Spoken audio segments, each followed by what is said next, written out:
सुप्रभात। विज्ञान की इस कक्षा में आपका फिर से स्वागत है।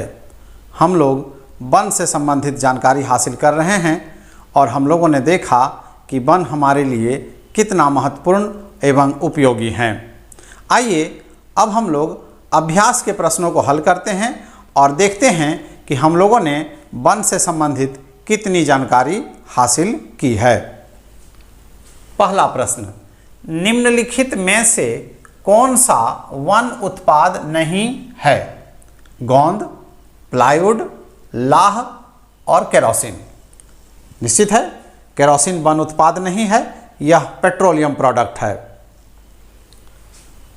दूसरा प्रश्न, निम्नलिखित में से कौन सा कथन सही नहीं है? वन मृदा को अपरदन से बचाते हैं। हम लोग जानते हैं पेड़ पौधों की जड़ें मिट्टी को पकड़ करके रखती हैं और उन्हें अपरदन से बचाती हैं, अतः यह कथन सत्य है। वन में पादप और जंतु एक दूसरे पर निर्भर नहीं होते। वन में हम लोगों ने देखा कि पादप और जंतु खाद्य श्रृंखला और खाद्य जाल बनाते हैं, अतः वे एक दूसरे पर निर्भर करते हैं। यहाँ यह कथन असत्य है। वन जलवायु और जल चक्र को प्रभावित करते हैं। हम लोगों ने पढ़ा वन पृथ्वी के श्वसन तंत्र का प्रमुख अंग है एवं वन जल शोधन तंत्र है, अतः वन जलवायु और जल चक्र को प्रभावित करते हैं, यह बात सत्य है। मृदा वनों की वृद्धि और पुनर्जनन में सहायक होती है। वनों की मिट्टी में पोषक तत्व होते हैं, उनमें ह्यूमस की मात्रा अधिक होती है, जिस कारण वे पेड़ पौधों को उगने में मदद करते हैं, अतः यह बात भी सत्य है। तो इस प्रकार इस प्रश्न में हम लोगों ने देखा कि यह कथन असत्य है, जिसमें कहा गया कि पादप और जंतु एक दूसरे पर निर्भर नहीं है।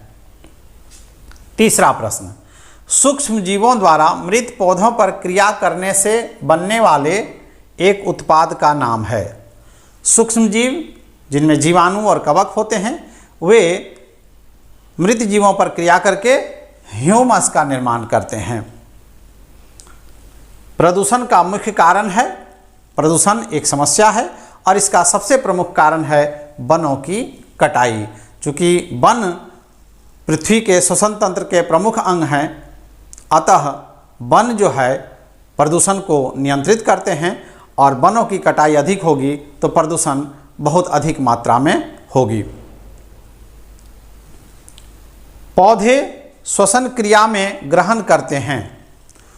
श्वसन क्रिया में पौधे और जंतु ऑक्सीजन गैस ग्रहण करते हैं और कार्बन डाइऑक्साइड गैस मुक्त करते हैं, अतः इस प्रश्न में पौधे श्वसन क्रिया में ग्रहण करते हैं, ऑक्सीजन सही उत्तर है। बढ़ते हैं अगले प्रश्न की ओर। रिक्त स्थानों की पूर्ति कीजिए। कीट, तितलियां, मधुमक्खियां और पक्षी पुष्पीय पौधों की परागन में सहायता करते हैं। पुष्प में एंथर्स होते हैं और स्टिग्मा होते हैं और एंथर्स में पोलन ग्रेन्स होते हैं। पोलन ग्रेन एंथर्स से स्टिग्मा में जब ट्रांसफ़र होता है तो इस क्रिया को पॉलिनेशन या परागन कहते हैं। इसमें कीट, मधुमक्खियाँ, तितलियाँ और पक्षी मदद करते हैं। वन परिशुद्ध करते हैं जल और वायु को। हम लोगों ने वर्ग कक्ष में पढ़ा कि वन हमारी पृथ्वी के श्वसन तंत्र का प्रमुख अंग है, वह वायु को परिशुद्ध करते हैं। वन जल शोधन तंत्र हैं जो जल को परिशुद्ध करते हैं, अतः यहाँ जल और वायु रिक्त स्थान में भरा जाएगा। शाक वन में सबसे निचली परत बनाते हैं। शाक जिन्हें अंग्रेजी में हर्ब्स कहते हैं, हर्ब्स में लताएं आती हैं, घास आते हैं, ये जो हैं वन की सबसे निचली परत को बनाते हैं। वन में क्षयमान पत्तियों और जंतुओं की लीद मृदा को समृद्ध करते हैं। क्षयमान पत्तियों को जीवाणु और जंतुओं के लीद को जीवाणु अपघटित करके ह्यूमस बनाते हैं और ह्यूमस से पोषक तत्व की वृद्धि होती है मृदा में, अतः मृदा को समृद्ध करते हैं। सही एवं गलत का चिन्ह कीजिए। खाद्य जाल द्वारा ऊर्जा का प्रवाह होता है। खाद्य जाल में हम लोगों ने देखा कि एक जीव दूसरे जीव को भोजन के रूप में ग्रहण करते हैं और भोजन से ऊर्जा मिलती है, अतः खाद्य जाल में ऊर्जा का प्रवाह होता है, यह बात सत्य है। पौधे श्वसन क्रिया में ऑक्सीजन गैस छोड़ते हैं। अभी हम लोगों ने देखा पौधे और जंतु श्वसन की क्रिया में ऑक्सीजन गैस लेते हैं और कार्बन डाइऑक्साइड गैस छोड़ते हैं, अतः यह बात असत्य है। क्षयमान पत्तियों को अपघटक पोषक तत्वों में परिवर्तित करते हैं। हम लोगों ने देखा कि जीवाणु और कवक क्षयमान पत्तियों को ह्यूमस में परिवर्तित कर देते हैं, जिनसे मृदा में पोषक तत्व की वृद्धि होती है, अतः यह बात सत्य है। अगला प्रश्न, वन वर्षा में वृद्धि करते हैं। वन तो जल शोधन तंत्र हैं, वे वर्षा में वृद्धि करते ही हैं, अतः यह बात सत्य है। वन ध्वनि प्रदूषण को बढ़ाते हैं। सड़कों के किनारे में पेड़ पौधे लगाए जाते हैं ध्वनि प्रदूषण को कम करने के लिए, और यहाँ बात कही जा रही है कि वन ध्वनि प्रदूषण को बढ़ाते हैं, अतः यह बात असत्य है। अगला प्रश्न, मिलान कीजिए। खंड अ और खंड ब मिलान करना है। हरे पौधे, ह्यूमस, औषधीय पौधा, स्वपोषी, परपोषी। और खंड ब में है नीम, हरे पौधे, जंतु, उर्वरता, वन। अब हमें मिलान करना है खंड अ को खंड ब से। हरे पौधे वनों में पाए जाते हैं, वन तो हरा भरा होता है, अतः हरे पौधे का सही उत्तर यहाँ वन होगा। ह्यूमस, मिट्टी में ह्यूमस बनते हैं जीवाणुओं के द्वारा क्षयमान पत्तियों और मृत जीवों से, और वे मिट्टी की उर्वरता को बढ़ाते हैं, अतः ह्यूमस का सही उत्तर उर्वरता होगी। औषधीय पौधा, नीम औषधीय पौधा है, हम सभी जानते हैं, और नीम के कई गुण हैं। नीम हमारे शरीर के रक्त को स्वच्छ करता है, नीम के पत्तों का हम लोग सेवन भी करते हैं, यह एक औषधीय पौधा है। स्वपोषी, हरे पौधे स्वपोषी होते हैं, ये बात हम लोग कई बार जान चुके हैं। परपोषी, जंतु परपोषी होते हैं, जो पेड़ पौधे पर भोजन के लिए निर्भर रहते हैं।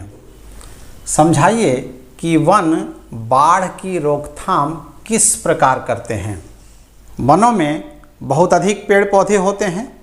वर्षा का जल जो बहने लगता है भूमि पर, पेड़ पौधे उनके बहाव को रोकते हैं। पौधों की जड़ें उन्हें अवशोषित करती हैं और वर्षा के जल को भूमि में रिसने में मदद करते हैं, और वे भौम जल स्तर को बढ़ाने में सहायता करते हैं, और इस प्रकार वे जल के बहाव को रोकते हैं और बाढ़ को रोकने में मदद करते हैं। अगला प्रश्न, अपघटक किसे कहते हैं, वे वन में क्या करते हैं। अपघटक अंग्रेजी में इन्हें डिकम्पोजर कहा जाता है। ये जीवाणु और कवक होते हैं। वे मृत जीवों के शरीर का अपघटन करते हैं, यानी सड़ाने गलाने का कार्य करते हैं, और मिट्टी में ह्यूमस की मात्रा को बढ़ाते हैं, जिससे मिट्टी में पोषक तत्व की मात्रा बढ़ती है और वे पेड़ पौधों को उगने में और बढ़ने में सहायता करते हैं। अगला प्रश्न, समझाइए कि वनों में कुछ भी व्यर्थ नहीं जाता है। वनों में मृत जंतुओं के शरीर को चील, गिद्ध, गीदड़ आदि जंतु भोजन के रूप में ग्रहण करते हैं। जो शेष बच जाता है उन्हें जीवाणु और कवक अपघटित करते हैं और मृदा में ह्यूमस का निर्माण करते हैं। सूक्ष्मजीव पौधों के मृत शरीर को भी ह्यूमस में परिवर्तित कर देते हैं और मृदा में पोषक तत्व की वृद्धि करते हैं। इन पोषक तत्वों से पौधे फिर वृद्धि करते हैं, नए पौधे उगते हैं और पौधे भोजन बनाते हैं। भोजन को शाकाहारी जंतु ग्रहण करते हैं। फिर जंतु जब मृत हो जाते हैं फिर उनका अपघटन होता है और इस प्रकार यह प्रक्रिया चलते रहती है। तो हम कह सकते हैं कि वन में कुछ भी व्यर्थ नहीं जाता है। अगला प्रश्न, वन से प्राप्त होने वाले 5 उत्पादों के नाम लिखें। वन से तो हमें विभिन्न प्रकार के अनेक उत्पाद प्राप्त होते हैं। उनमें प्रमुख हैं लाह, शहद, गोंद, लकड़ी, कंदमूल, औषधि, कत्था, लेटेक्स जिससे रबर बनता है आदि। तो इस प्रकार हम लोगों ने अभ्यास के प्रश्नोत्तर किए। आप इन प्रश्नों के उत्तर को समझते हुए स्मरण करें। बहुत बहुत धन्यवाद।